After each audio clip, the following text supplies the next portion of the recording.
vous allez bien. Alors avant de commencer la vidéo, j'aimerais tout d'abord vous remercier pour les 2000 abonnés. Ça fait quand même 2-3 semaines qui sont passées, donc je suis un peu à la bourre, excusez-moi, mais voilà, ça me fait vraiment plaisir d'être si nombreux sur cette chaîne.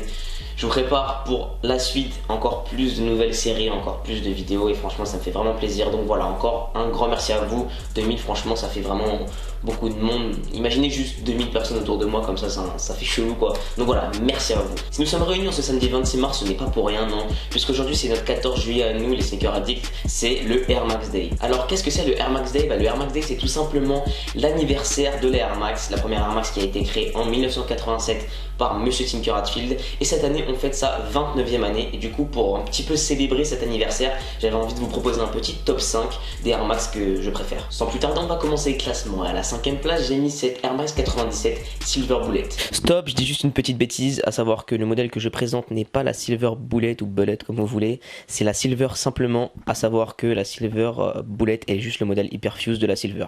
Voilà.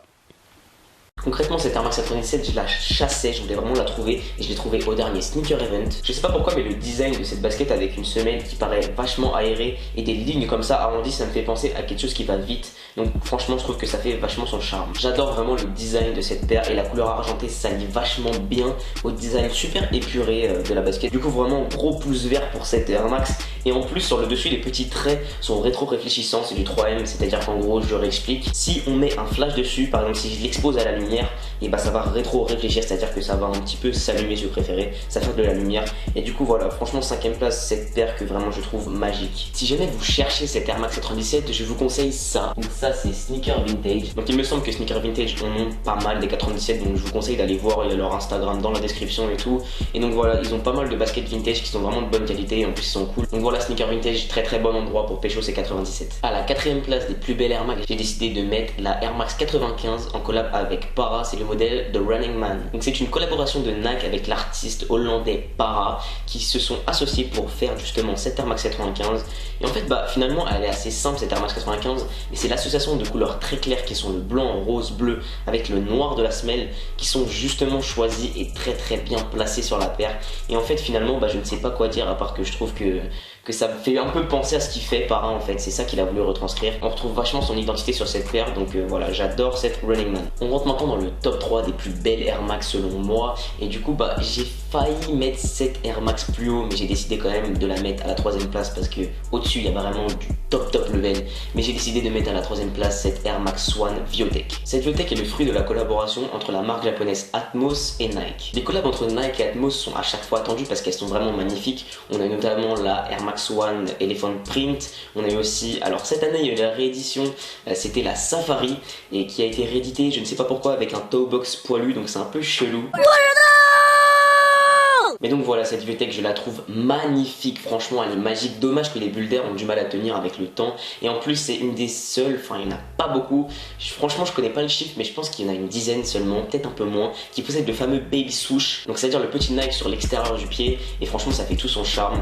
Et donc que dire de plus à part que cette Viotech est juste une œuvre d'art. À la 2e place de ce top 5, j'ai décidé de mettre la Air Max One Chlorophyll en collab avec Pata. Donc j'ai un petit peu répété mon speech de la collab Nike Atmos, mais finalement les collabs Nike Pata sont à chaque fois magnifiques. Il y a aussi la Purple qui ressemble un petit peu à cette Chlorophyll, mais franchement l'association du vert et du blanc sur cette Air Max One, elle me fait mal au crâne, elle est juste magnifique. Et en plus, cerise sur le gâteau, elle fait donc partie de ces rares paires qui ont le baby swoosh, donc franchement c'est magnifique. Et pour l'avoir eu en main, je peux vous assurer que les matériaux sont d'une qualité extraordinaire, franchement ça fait vraiment plaisir. Donc voilà, à la 2e place cette Air Max One Chlorophyll en collab avec Pata que je rêve d'avoir, mais que pour l'instant je ne peux pas avoir. Et enfin à la 1re place, pour moi le Graal, qui n'est pas seulement dans les Air Max mais de toutes les baskets réunies, pour moi c'est vraiment la paire que je rêve d'avoir un jour, et ce serait mon accomplissement. C'est la fameuse Air Max One en collab avec l'artiste Para et la marque Pata. Apparemment le Made in Holland est magnifique pour la sneaker, mais en tout cas cette Para Pata, franchement elle me rend ouf, et pour l'avoir eu en main je vais vous dire, comme la Chlorophyll Pata,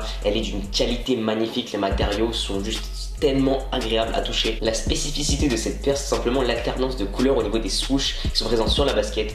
On On a à l'intérieur un swoosh bleu et à l'extérieur un swoosh violet. Donc il me semble tout simplement que les couleurs utilisées pour le swoosh représentent les couleurs qu'utilise Para pour ses œuvres d'art. Donc voilà, c'est pour moi la plus belle basket jamais créée. Franchement, je sais même pas si on pourrait faire mieux un jour. Donc comme la Patak le refile, franchement c'est une paire que je rêverais d'avoir, mais que je suis vraiment pas prêt d'avoir, puisque de nos jours il faut compter environ 2000 € pour se procurer cette Para Patak. Donc voilà, l'espoir fait vivre, je l'aurai un jour, mais ça va être très compliqué. Donc voilà, c'en est tout pour mon top 5. Je pense que j'aurais pu en mettre d'autres tels que la Atmos Elephant Print, la Cloud Kiss of Death 2, enfin il y en a plein que j'aurais pu mettre. Même là, la petite 180 là, franchement, c'est des paires que j'adore, mais j'ai quand même, franchement j'ai eu du mal, mais les paires que je vous ai alignées, c'est celles que je préfère. Cette année pour le Air Max Day, on a le droit à un vote pour voter pour notre Air Max préférée pour qu'elle soit rééditée. Donc Nike, si vous voyez ce message, s'il vous plaît, je veux bien que vous rééditiez une paire, de préférence une super paire, mais ne la massacrez pas comme la collab Atmos Safari, s'il vous plaît. Vous nous ressortez un truc avec un toe box poilu bizarre, une semelle Ice, franchement c'est super bizarre et franchement cette collab je la déteste tout simplement,